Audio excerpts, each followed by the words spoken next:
there is a statistic that was issued by UBOS still, that very database, that there is a category that was categorized under need. That is not in employment or in education or in a training institution.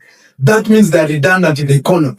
But that statistics was over 50% of youth above the age of 20. Okay, now it means, and chances are high, people have literally half of the youth skill. They're not in employment, meaning they're not tracked in employment, meaning they're in informal employment.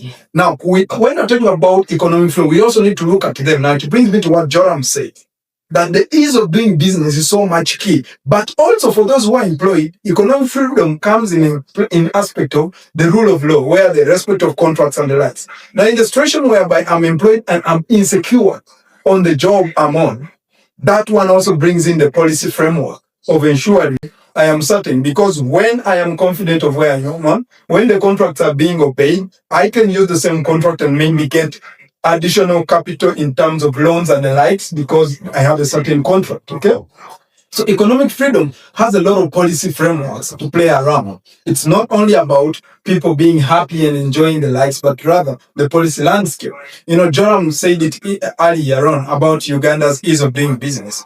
Because in a situation whereby unemployment is high, the only solution to the high rate of unemployment is the creation of new jobs, right? And the creation of new jobs is by enterprises. And enterprises need a free environment to what?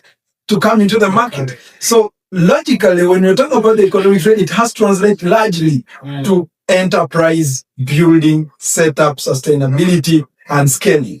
Because the government in itself is rigid in nature.